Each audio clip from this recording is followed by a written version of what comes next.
You got to listen to those who kind of been right about things. You may not agree with them on everything, but like I said, with ideas versus individuals and ideologies, you might not like people. You may not like what they're about. You may not like what they've said before, what they've done in the past. But if they've been saying things and they're coming true, it's worth listening. Again, you don't have to agree with them on everything, but just listen to them. And similarly, if people are continuously wrong over and over again, you could still love them. You could still listen to them on other topics. But when it comes to specific topics, I think we should take what they say with a grain of salt.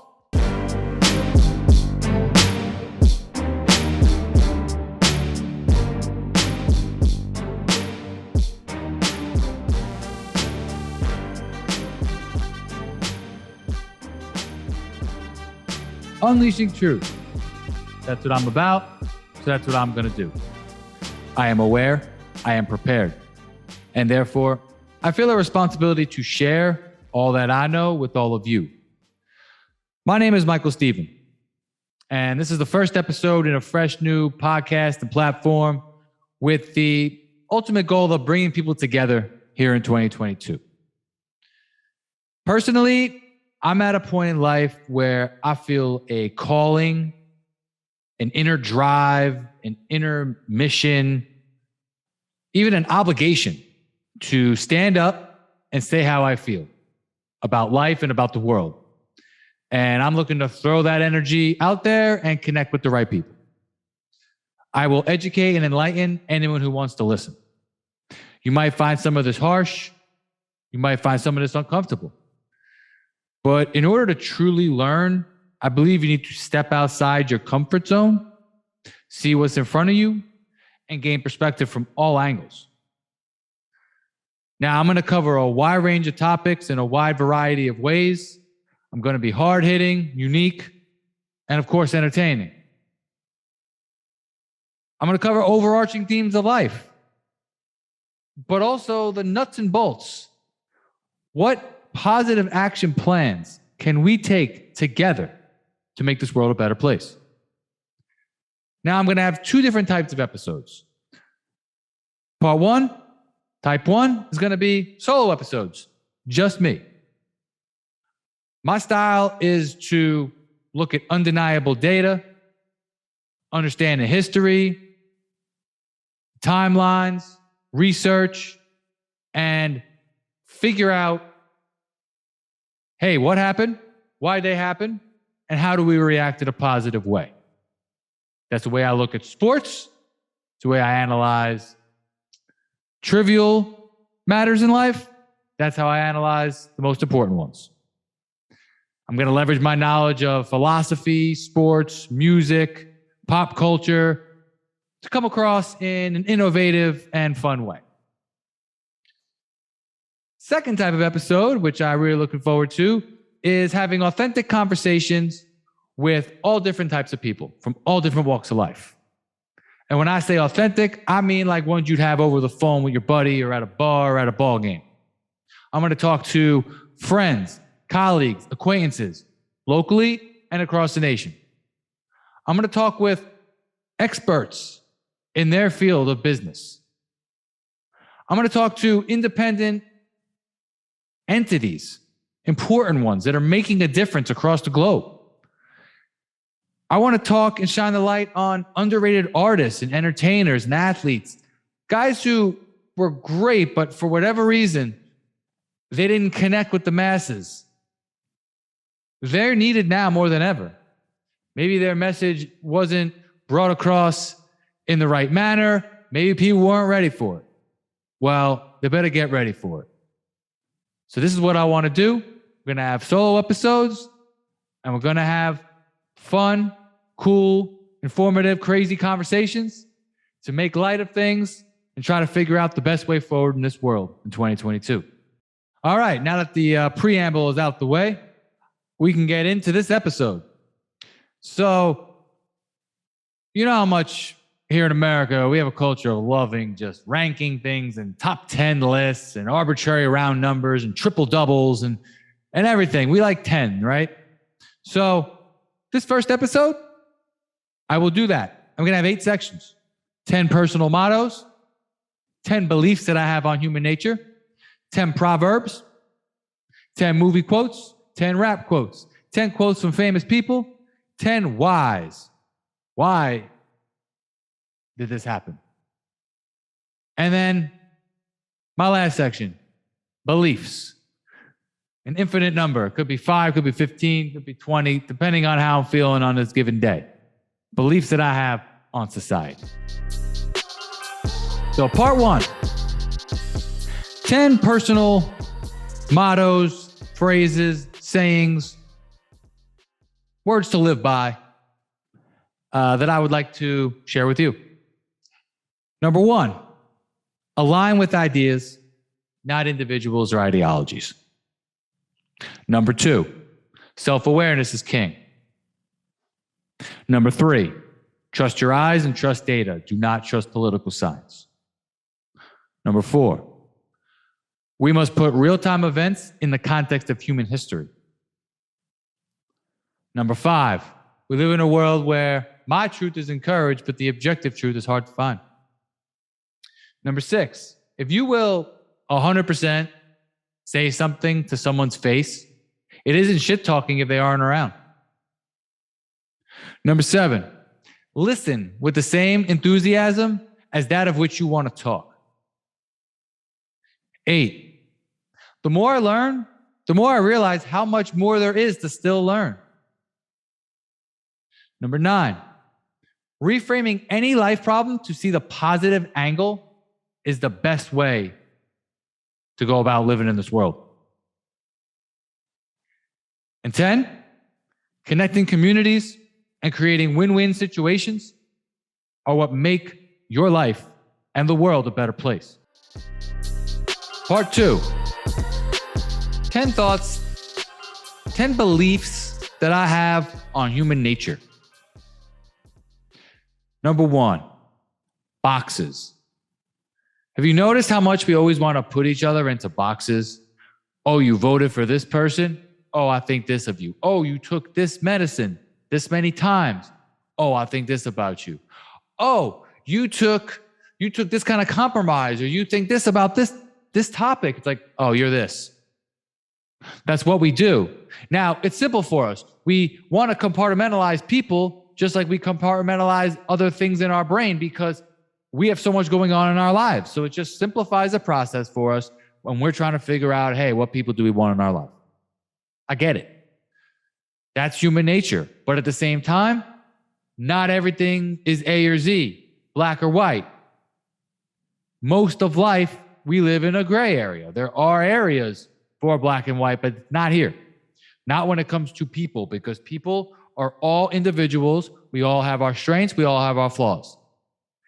And we have to understand that we don't want to just go along with putting people in certain boxes. Social media contributes to this. And we think of people in that way, and all it does is it just feeds into the divide and conquer scheme that's being concocted upon us since the beginning of time. It doesn't do any good. We really need to understand, and I've understood it in the last few years more than I've ever have before. Just doesn't matter your skin color, your background, your personality. All of these things, they matter to some degree, but we can't just generalize blindly. We have to really keep an open mind. And these boxes, maybe in some regards, maybe at some point in time, they were useful. Not anymore. We got to fold that shit up. Number 2, multiple things can be true at once. Most people, they want to always blame one person. They want to give one person the credit or one person the blame. And I often go to sports with this because it's a team game. Basketball. Everyone likes to talk about, some people look at the things one way, some people look at things another way. It's a 5-on-5 game, and there's 12 people on a team. There's 8 or 9 guys that play in playoff series, at least. It's a team game. It's an organization top-down game.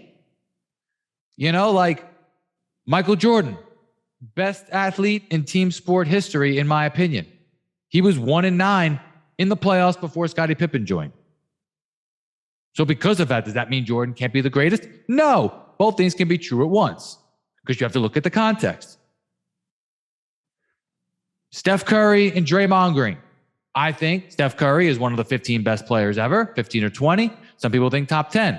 Those people that think top 10, they don't like it when I say Draymond Green is an all-time great defensive player and he really helped Steph Curry. Both can be true at once. Both, in my opinion, the data proves that they are true. Draymond's a fantastic defender and helps Steph. Steph is the better player, obviously, and one of the best players of all time. And he helps Draymond more than Draymond helps him. But both things can be true. They both can be Hall of Fame players. And social media, again, leads to this divisiveness. Oh, this is either the best thing in the world or oh, he stinks. We can't have that. That's not good. Why the Lakers? The Lakers this year. They have Russell Westbrook, Anthony Davis, LeBron James. They didn't make the playoffs. Whose fault is it? I have a crazy idea. All of them. It's all their faults. You want to rank them? Fine.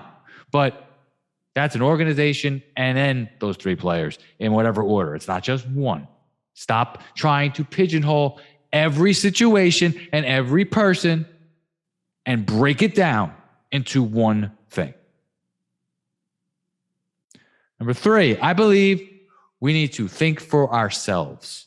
We need to be opinionated, but open-minded. We live in a society right now where it's very easy to look for affirmation over information because you can find any kind of information that you want and any kind of affirmation that you want. So if you want to find what you believe in, you can find it. If you don't go looking for opposing views, it's out there, but you're not going to find it. And if you do find it, you may not want to even, in one ear out the other. So it's important. Think for yourself and don't be controlled. Number 4, speaking of which, I believe what you can control versus what you can't control. Understanding that balance is absolutely crucial. I can't control the weather, so I'm going to dress accordingly. I can't control how this other person is going to think and what they're going to say, but I can control how I respond to them, and then that can influence how they then talk back to me, and then over time, maybe they treat me differently because of how I control my own behavior. But I can't control their initial behavior. I can't control their origin story. I can't control their brain. I can only control myself and how I do that. So this is on a micro level and a macro level, really important. What can we control? What can't we control? 5, I believe balance is crucial in all walks of life. There's a beauty to just living life, having, going all over, traveling, keeping your heads in the clouds. YOLO, you only live once, as the youngins say. And there's a beauty to that. And I believe that is to be admired. At the same time, on the other side of the fence, you could have the people that are over-worried. They're worried about everything. They're always planning for the next, oh my God, the world's going to end, and this type of mindset. That's not good either. There needs to be a balance between the two. Balance, work-life balance. Balance in sports. Hey, how many times do I shoot versus how many times do I pass to my teammates? How many times do I run the football versus how many times do I throw it? There needs to be some kind of balance based on society and based on your personal strengths. And on that same notion, in this regard, being present is extremely important. And when I say present, that means, hey, you're taking a walk with your wife. You're helping your kid with homework. You're out with your friend at a bar having a couple of beers. And you are not watching TV. You're not on your phone. You're not thinking about something in your brain that you saw on TV or watched on or saw on the phone. You are there and you're present, because at the end of the day, that's all life is. It's spending time with people we enjoy being with and having moments with them. If we can't be present in those moments, mentally, physically, emotionally, spiritually, we are not getting the most out of life. Number 6, I believe people make assumptions about what they hear you say, and then they attack those assumptions. They attack you based on their feelings, their fears, their insecurities. I've noticed this. I've probably done it myself. I definitely have done it myself. But that's something each and every day, I try never to do. I listen to what is said, and then I respond to that directly. I do not make assumptions and say, oh, you're implying this, oh, you're doing that, and then attack that. That's my subconscious insecurities, my feelings coming out. You're allowed to have feelings. As a man, as a woman, you're allowed to have feelings. But throwing your feelings onto others when they just said one line to you or one statement or one story, that's not cool. There's no reason to attack something that's not there. You're attacking a figment of your own imagination. Not healthy. 7, I believe people do not want to face certain things about the world, so they deceive themselves subconsciously. That's all I need to say about that one. You'll figure that out. 8, people love to double down when they are wrong or when they are losing. Sunken cost fallacy. Hey, I've invested so much money into this, I have to see it through. Or I've invested so long in this relationship, so I have to see it through. Or I've followed all the rules for these last 2 years, I have to see it through. I'm not wrong. I don't want to admit that I lost, that I was deceived. This sunken cost fallacy, this doubling down is everywhere. Roulette is a perfect example. You put $100 on black. Oh, doesn't go. All right, I'll put 200 on it now. Nope, lost that. Okay, put 400 on it. Just keep doubling it until you win your money back. There's a reason why casinos make so much money. Number 9, I believe in integrity. Do you know what the definition of integrity is? Integrity is the quality of being honest and having strong moral principles. I haven't heard it much lately at all. It's like the word has been erased from the lexicon. I don't understand it, but integrity, I'm going to bring that word back. Very important word forever. It's always been, but especially now. And number 10, I believe you need to love yourself. You need to know who you are. You need to know what you're about. And you need to heal and forgive everything that's happened to you in the past for yourself. You have to do all of those things and truly love who you are inside and out before you can put your best foot forward in the world, before you can truly love another human being in a relationship the right way. Truly be the best person for your community, your overall family, for your kids, for the world. Love yourself first, then focus on everyone else. Next, part 3. 10 sayings we've all heard at some point in our life. Whether you want to call them proverbs, warnings, ancient wisdom from the sages. Me, I like to call it the Lupe Fiasco double entendre section, the read between the lines section. I'm not even going to say any numbers. I'm just going to say all these phrases right in a row, and I think you're going to be able to figure out what I'm talking about. Ignorance is bliss. Perception is reality. The road to hell is paved with good intentions. Those who do not learn from history are doomed to repeat it. Money is the root of evil. A patient cured is a customer lost. A spoonful of sugar helps the medicine go down. Krispy Kremes. Cutting off your nose to spite your face. There's power in numbers. The revolution will not be televised. Next, part 4, movie quotes. 10 random quotes from movies over the years. It's in your nature to destroy yourselves. Arnold, Terminator 2, Judgment Day, 1991. It reeks of children. It is a prison for children. Hocus Pocus, 1993. We are all connected in the great circle of life.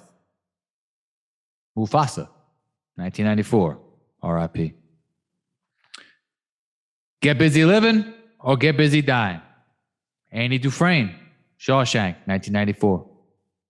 The greatest trick the devil ever pulled was convincing the world he didn't exist. Kaiser Soze, 1995, Usual Suspects. So you have no frame of reference here, Donnie. You're like a child who wanders into the middle of a movie. Walter Sobchak, Big Lebowski, talking about war? I don't know what he's talking about. You have to understand, most people are not ready to be unplugged. Morpheus, The Matrix, 1999. I can only show you the door. You're the one who has to walk through it. Morpheus again. We used to make shit in this country, build shit. Now we just put our hand in the next man's pocket. Frank Sabaka, The Wire, 2002. And lastly, I told you, I sold it. Why would I lie? I imagine it's like breathing for you. Avengers Infinity War, 2018. Next, Section 5, rap quotes. Got 10 of them here. There's going to be 5 from random great rappers and then 5 from Jermaine Williams, a.k.a. Cannabis, who I believe is the greatest rapper of all time. Cannabis will be represented very well in this section going forward. There's a war going on outside no man is safe from. You can run, but you can't hide forever. Prodigy, 1995. Shoot first, ask questions last. Biggie, 1997. A wise man told me don't argue with fools because people from a distance can't tell who is who.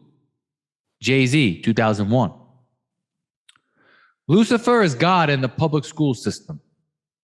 Vinnie Paz, 2010.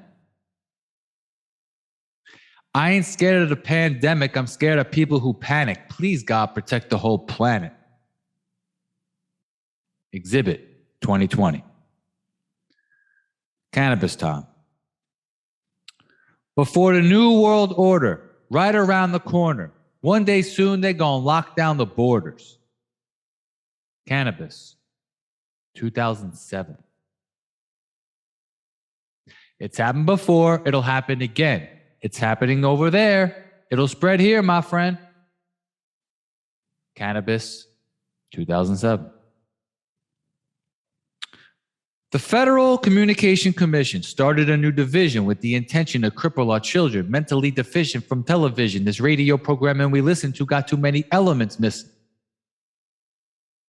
Cannabis, 2008. You see, the thing that really sucks is that I can't escape because you won't wake up. So we're stuck in the same rut. Stuck. Your destiny is mine, even though right now it feels good about denying it. Reprogramming your movies produced by the music, elaborate illusions created for our amusement, dystopian futures. Intelligence is unknowingly stupid. That's the truth. What you gonna do with it? Cannabis, 2020. And lastly, we'll end on a positive note. I am not here to negotiate with the enemy. I am here to create product of illuminated speech and wizardry. Cannabis this year. And that line spoke to me. Because you have to figure out what you can control and what you can't. And hey, figure out what you're here for and just do it. Do it the best you can. And, just thinking about, what I just talked about here, you got to listen to those who've kind of been right about things. You may not agree with them on everything, but like I said, with ideas versus individuals and ideologies, you might not like people. You may not like what they're about. You may not like what they've said before, what they've done in the past. But if they've been saying things and they're coming true, it's worth listening. Again, you don't have to agree with them on everything, but just listen to them. And similarly, if people are continuously wrong over and over again, you could still love them. You could still listen to them on other topics. But when it comes to specific topics, I think we should take what they say with a grain of salt. This is the healthy balance that we need to understand and achieve here in life. Next, part 6, 10 sayings from famous members of society over the years, philosophers, legends in the game. 5 of them are going to be from a group of people. The next 5 are going to be from the greatest comedian of all time, in my opinion, George Carlin. It's easier to fool people than to convince them that they have been fooled. Mark Twain. Those who would give up essential liberty to purchase a little temporary safety deserve neither liberty nor safety. Ben $100 bill Franklin. We don't need no education. We don't need no thought control. Pink Floyd. Unthinking respect for authority is the greatest enemy of truth. Albert Einstein. The world will not be destroyed by those who do evil, but by those who watch them without doing anything. Albert again. Smart guy. All right, Carlin time. I do this real moron thing, and it's called thinking. And apparently I'm not a very good American because I like to form my own opinions. Never underestimate the power of stupid people in large groups. Americans have trouble facing the truth, so they invent this kind of soft language to protect themselves from it. When fascism comes to America, it will not be in brown and black shirts. It will not be with jack boots. It will be with Nike sneakers and smiley shirts. By and large, language is a tool for concealing the truth.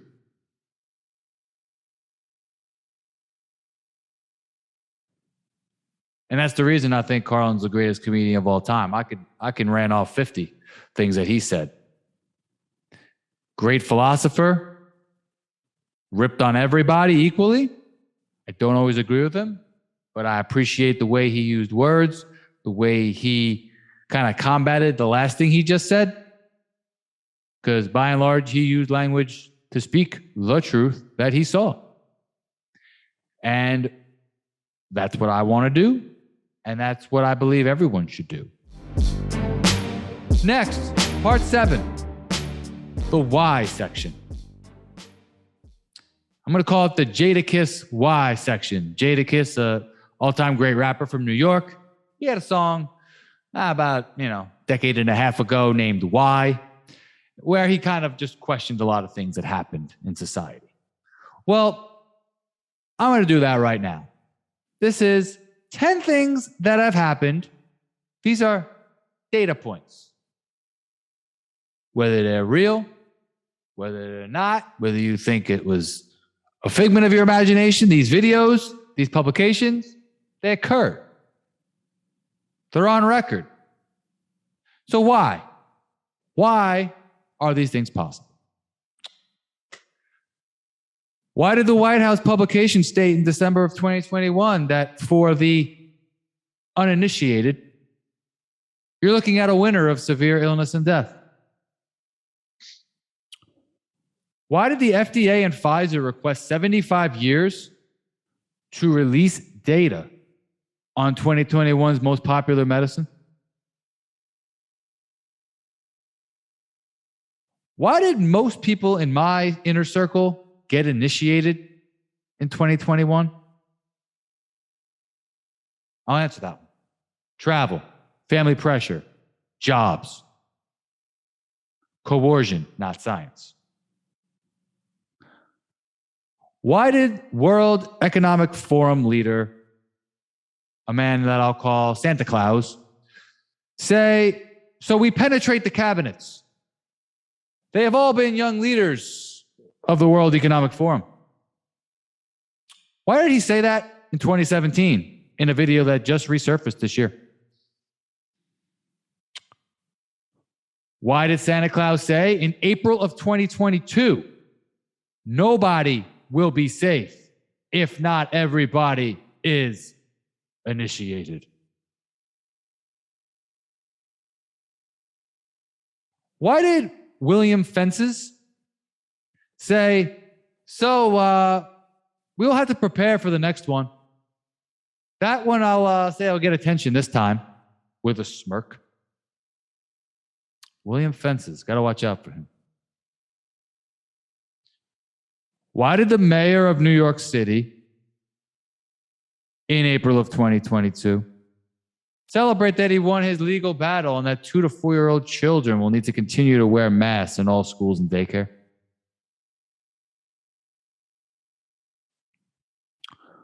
Why in April of 2022, again, did Fugazi go on the news and say, you use lockdowns to get people initiated?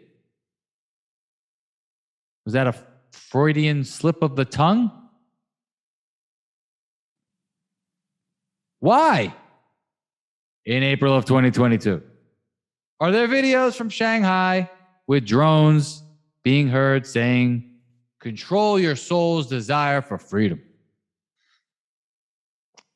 And lastly, why are iPhones suddenly adding the ability to unlock with Face ID while wearing a mask?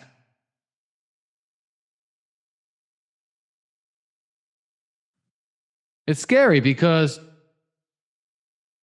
those last 6 things that I mentioned were from the last month.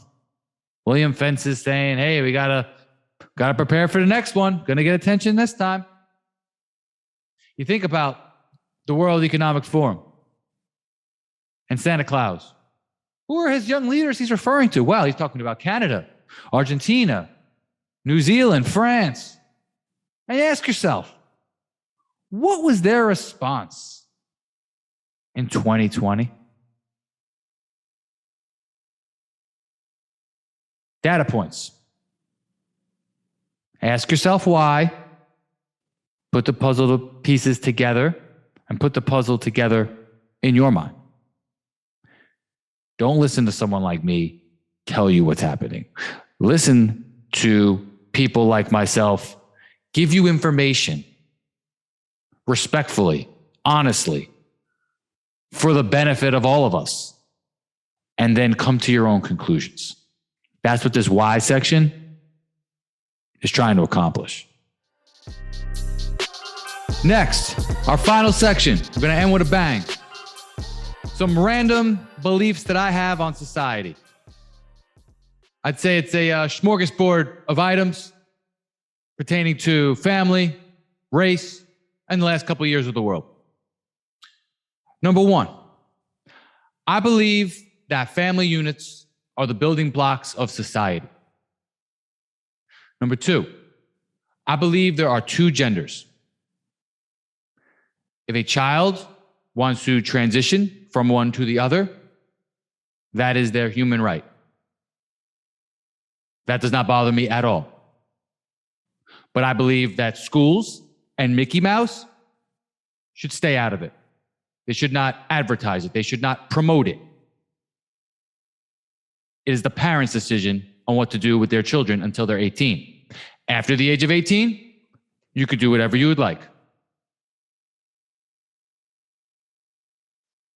But I don't believe that I should be held in contempt for saying I believe there are two genders. I believe in data points, and it's pretty obvious what gender you are when you are born. Number 3, I believe we need to normalize going against the national narrative. You ever notice that when TV and the media are kind of going in one direction and you have a different approach, that people think it's perfectly okay to take personal attacks at you? In sports, they'll call you a fanboy or you're standing.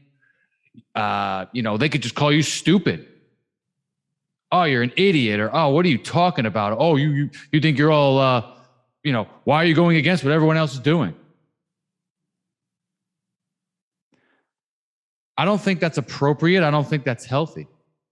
I think that we need to understand that sometimes the narrative is what it is for a reason.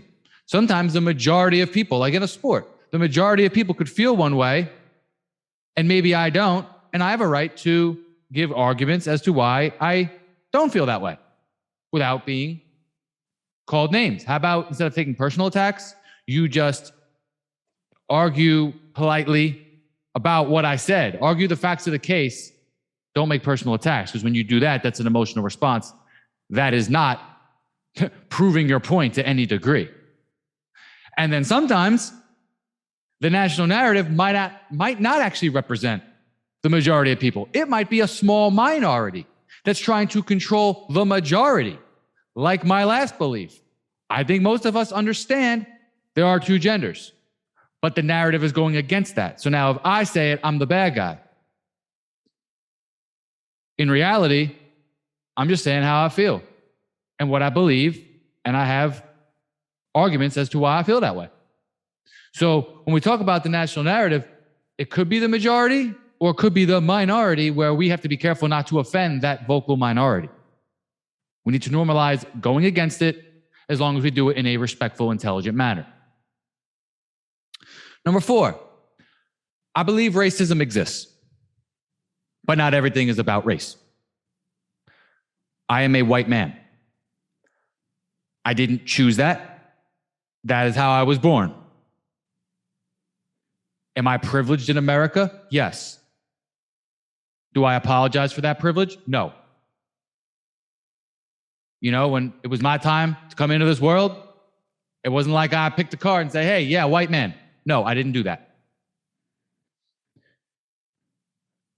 But as a white man, I can only understand things to a certain degree.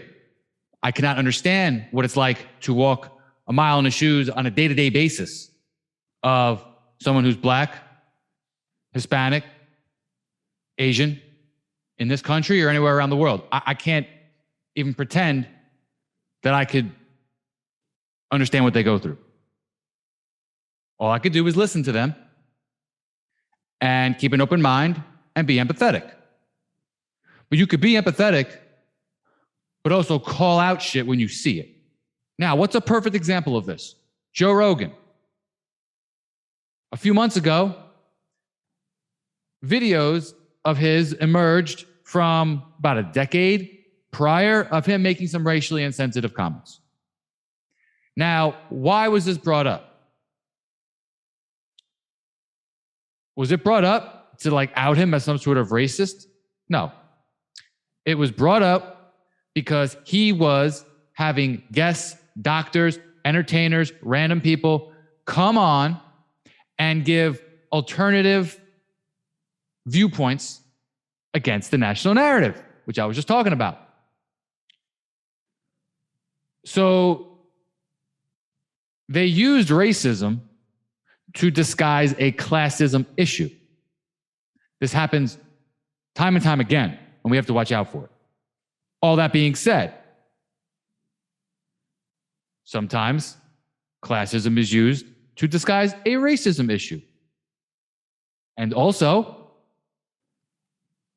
if my black friends want to feel a certain way about Joe Rogan after hearing that, they are entitled to.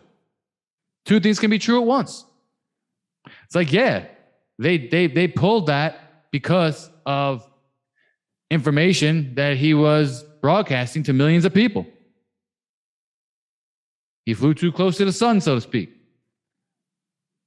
So yeah, that could be true, but at the same time, yeah, you could hold him in a little bit of contempt. That's fine. That's healthy. But at the end of the day, racism does exist.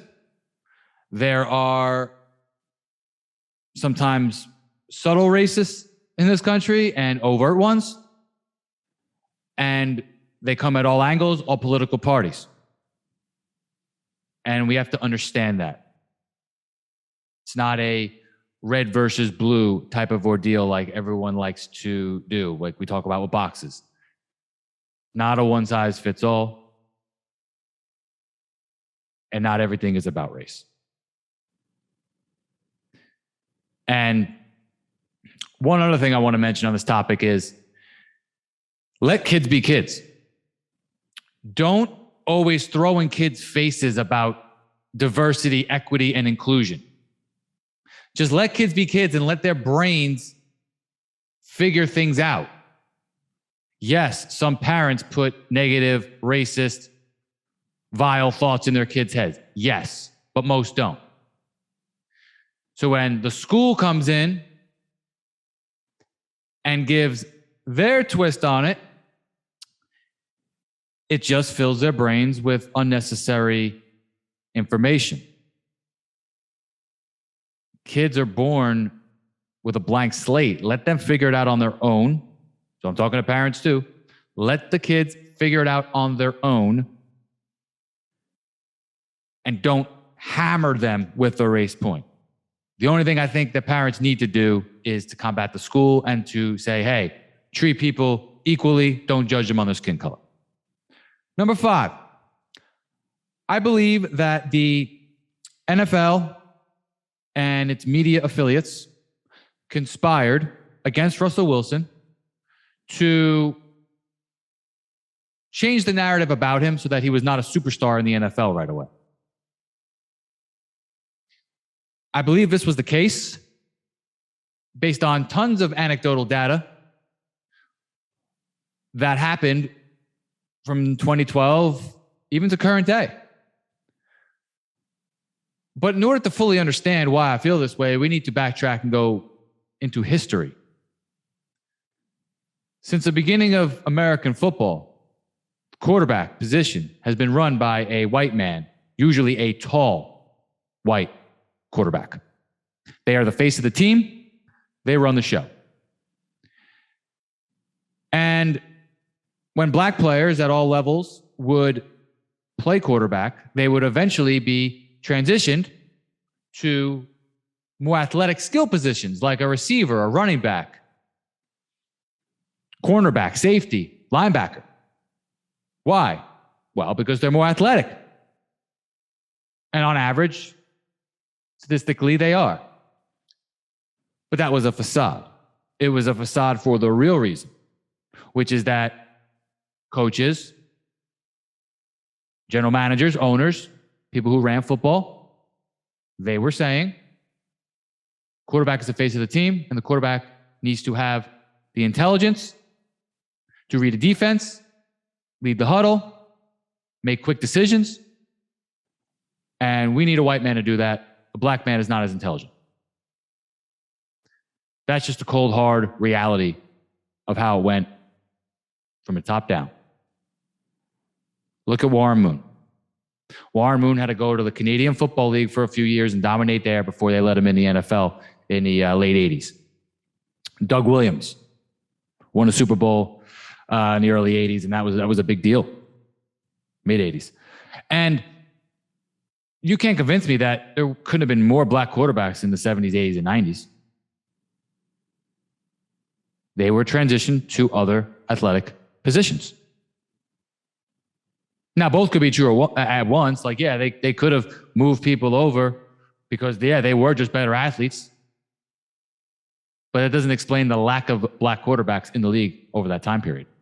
So you have this history, and you have black quarterbacks starting to come into the league. Now, what do they have in common? Randall Cunningham, Donovan McNabb, Dante Culpepper, Colin Kaepernick, Cam Newton, Michael Vick. They all could play from the pocket to some degree. But when shit hit the fan, they ran. They used their athleticism to get out of trouble. So the people that run things, that created this environment for quarterbacks, they were saying, well, yeah, we can have black quarterbacks, but they're going to be athletic type. Now Russell Wilson comes along. He's 5'10" and black. 5'11". Now, he comes in and lights up the league, numerically speaking. It's on the video. It's all there. Do you think that they're going to go back on everything they've ever said? Because he's 5'11". Yeah, he's athletic, but he was making plays in the pocket. So do you think they're going to do, hey, you know what? What we've said the last 6 decades, yeah, that was wrong. We always said a tall white man. Hey, short white men had a problem too. Doug Flutie was great, and he even got marginalized. Now, he was a little bit shorter, but it applied to everybody. But you had two factors. You had the race and you had the height. If Russell Wilson was marketed as a superstar, he just blows all that up right away. Because in order to dominate at that height, you needed to be cerebral and smart and intelligent. And Russell was. Now, could he command the offense and read the defense like prime Peyton Manning or Tom Brady in his rookie year? No. But could he move like them? Could he move way better than them? Could he make throws that they even couldn't make? Yeah. Based on his athleticism, based on his baseball background. So you have these factors at play. But it's deeper than that. Because in 2012, who entered the draft with him? Andrew Luck. Andrew Luck was going to be one of the new faces of the NFL. Fits the bill perfectly. Tall white man from Stanford. Tough as nails. Great quarterback. Seemed like a great dude. So nothing against him. But in 2012, Brady hadn't won in a while. He was still one of the faces of the league. Peyton Manning was, kind of on his way out, even though he was, on a dominant run. I think he had about 4 MVPs in about 8 years at that point. He had neck surgery. Andrew Luck comes in to replace him. So he's one of the faces of the league now.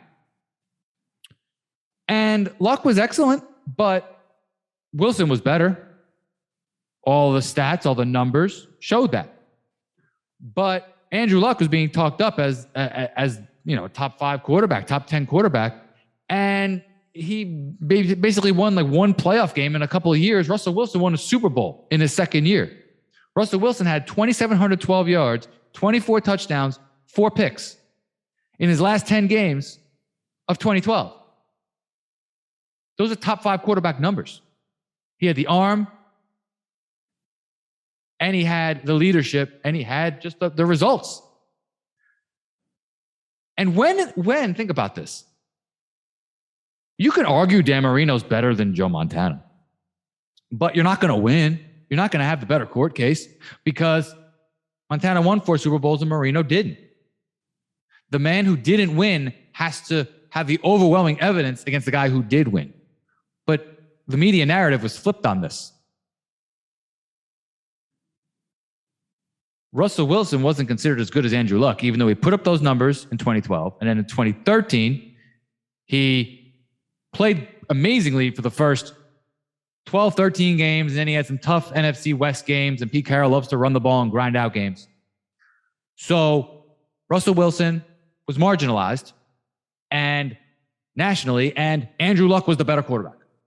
Even though Russell Wilson won the Super Bowl and made it back to the next one the next year, Andrew Luck was still better.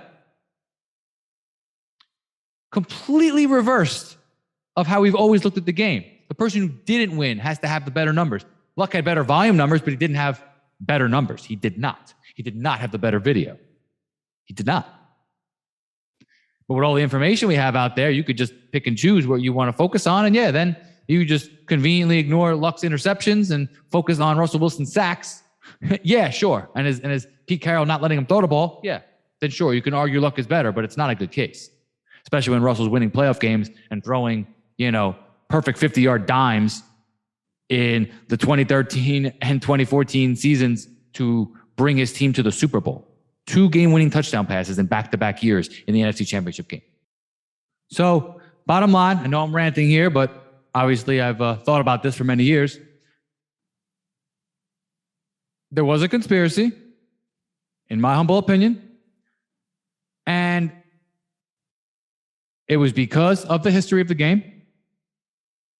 They got away with it because of Russell's athleticism, so he was a great pocket passer, and all the numbers supported that, but he was so easily able to go get 15, 20-yard chunks that he just went and did it. Or he'd go and run to throw, he just went and did it.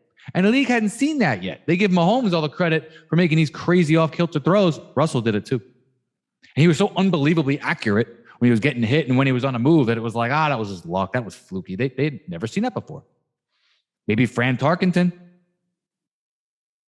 But throwing at the angles he was doing, they hadn't seen that before. So they use his athleticism as a loophole. Oh, you want to know another loophole? Pete Carroll and the Legion of Boom. It just so happened that he had a coach that loved to run the ball and go deep now and then, and Russell had a great deep ball, but he liked to run the ball, control the clock, and win games with defense. And that's ultimately why they're not together anymore, because Pete Carroll couldn't adapt the way Bill Belichick would have and said, hey, I'm going to put the ball in my best player's hands. By the way, you should hear Bill Belichick talk about Russell Wilson. It's not gamesmanship. You should just hear him talk about him. Maybe go research that one day. And again, the Andrew Luck thing. So they had the perfect loopholes with the athleticism and Pete Carroll, but then Andrew Luck was their star. That was their next man up. That's the way the marketing machine works. Money. Money makes the world go round. We know that. Number 6. I believe that certain people are on TV, particularly certain black people are on TV, for 2 overarching reasons. Number 1 is that there are members of society of all races that don't have, a masculine father figure in their life. But statistically, black people are the highest of that group.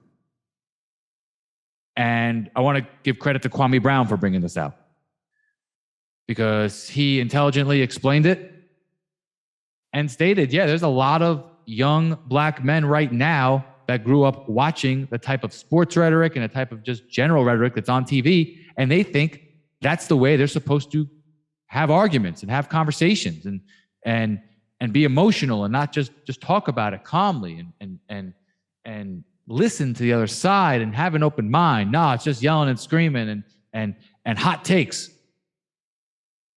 I believe that these people are on TV to be a role model of sorts, but in a negative way. And then the second reason is, and this one hurts me to the core, is that if you put people like, let's just say, Commissioner Burrell from The Wire, no offense to Frankie Faison, fantastic actor, okay? But Commissioner Burrell on The Wire, if you haven't seen The Wire, go check it out. One of the greatest shows of all time. He was a not-so-smart man that followed orders like a champ. You put a bunch of Burrells on TV, they do what they're told, they say what they're told, they stick with the company line. You are just feeding in to the confirmation bias of ignorant, racist, hateful white people. So now they watch it and they go, oh yeah, look at these. They say, hey, look at these guys who are this color. And yeah, I always said that about them. They're so stupid or this or that. Horrible to think about. And I don't associate with anybody like that. If I find out anybody is like that, I cut them out. But they're out there. As I mentioned earlier, it's unfortunate. It's bred into them. They weren't born that way, but it was how they were raised. You put people on TV, now you create a cycle. You create black men who look up to the wrong black older men for leadership and guidance because they unfortunately and systematically don't have that in their lives. And then you have white people continuing to foster their beliefs that they were raised to have by watching this. And I think it's time someone called that out. Number 7, I believe there are good people and bad people at their jobs in all walks of life. Cops, doctors, teachers, sports analysts, corporate America employees, everybody. And we need to remember that. Number 8, I believe the last 2 years were put in motion to create medical tyranny, a digital passport system to negatively impact our mental well-being, and to fuck with the economy. Number 9, I believe William Fences is Gus Fring with a bigger hand and a far worse poker face. Some of y'all will get that, some of y'all won't. And number 10, I believe mass formation is 100% real. Mass formation, just think about that term. I first heard of it from a man named Matthias Desmet, a Belgian professor who is an expert on this. And he intelligently and meticulously broke down how this occurs and talked about different parts of history of where this occurred and the results. Some common events that people know are the Salem witch trials, where they were burning women and mothers at the stake. Nazi Germany, Stalin's Russia. That's 3 out of many, many ones. But those are just 3 ones that a lot of us know. Now, what mass formation is when there are 4 elements of society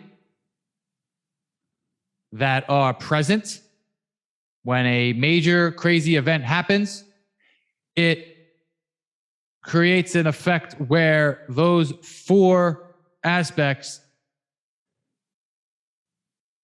come into play and they are almost soothed by this new situation. So I'm going to give you the Cliff Notes version. First aspect is social disconnectivity, a lack of social bond. We absolutely have this in our culture and in our world. Due to technology, we're all on our phones, we're all on our televisions, we are distracted. We're not having dinner as a family together anymore. We're not, going out there and not staying on our phones. We're always in technology. And we're divided by politics, by social media. This all plays a part in dividing us. Sure, there's some small communities, but not like there used to be. Number 2, a lack of meaning. There's different studies that have different numbers, but the bottom line is more than half of people don't find true meaning in what they do with their jobs. They're collecting a paycheck. They're living, they're working to live. They don't love their jobs. Number 3, free-floating anxiety. You're anxious and you don't know why. You're fearful and you don't know why. A lot of that is contributed to 1 and 2. You're always on social media. You're divided. You don't find meaning in your life. And you're just anxious and you can't connect it to one thing. It's not like you see a bear in front of you and he's ready to eat you and your brain and body make the connection like, oh, I'm anxious because this bear is about to eat me and there's nothing I can do besides flex at it or whatever they teach you to do. I'm anxious because of that bear. No, there's no bear here. It's just free floating. And number 4 is free floating hostility and anger.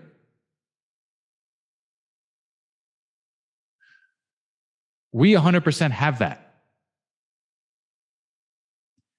People are angry. A lot of people I've even talked to over the last several years have just been like they have this sense of they're angry. Maybe it's just where I live.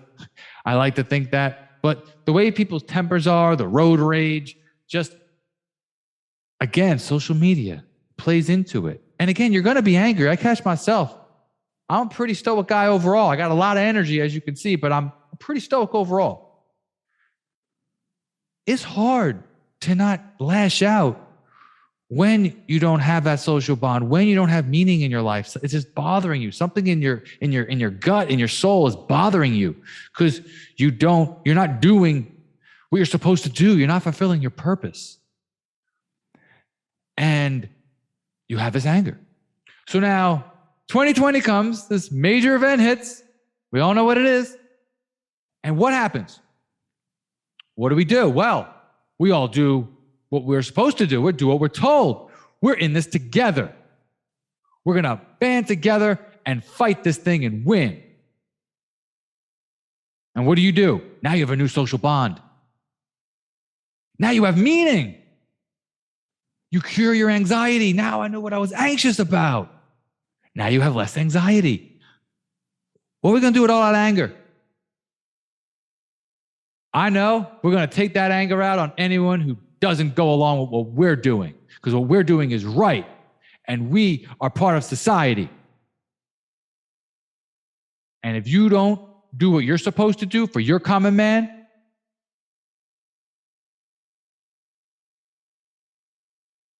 we're going to take our anger out on you. And that reminds me of how America and a lot of parts of the world were in 2020 and 2021. And it's still here today. The reason I'm talking about it right now is that it's still here. This doesn't necessarily apply to a virus. This applies to just the way this could be the next thing. It could be anything to do with a war, something to do with some type of information, something to do with any kind of catastrophic event, something like 9/11. These things apply. This principle applies to so many different factors on a small scale or a large scale, like we saw in 2020. Now, numerically, how are the numbers broken out here? I would say 30% of people are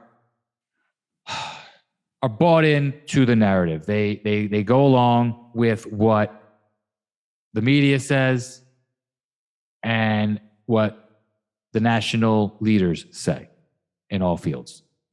Then there's 30% on the other side that disagree with everything. They're the contrarians, and they say they see through it, and they're not going to go along, and they'll bring out their arguments. And then you got a middle 40%, which I believe is broken up into three groups. You got people that have convinced themselves that, the right thing to do is is to go along. You got a second group that they're indifferent. They're kind of like, you know what? I'll make this compromise. They're good people, and they're like, hey, we'll do this for a family member. We'll wear this for you so that you feel better. And you got the third group that wants to kind of say, something's not really right here, but I don't know how to speak up. I don't want to speak up. It's not safe to speak up. And that's why this is part of the reason why I'm doing what I'm doing. Not just about this issue, but about everything in the world. You got to speak up. If you feel like you have the capacity and a calling to speak up, you got to speak up. Now, again, this 30, 40, 30 ballpark that I'm bringing out, there are good people and bad people sprinkled throughout that.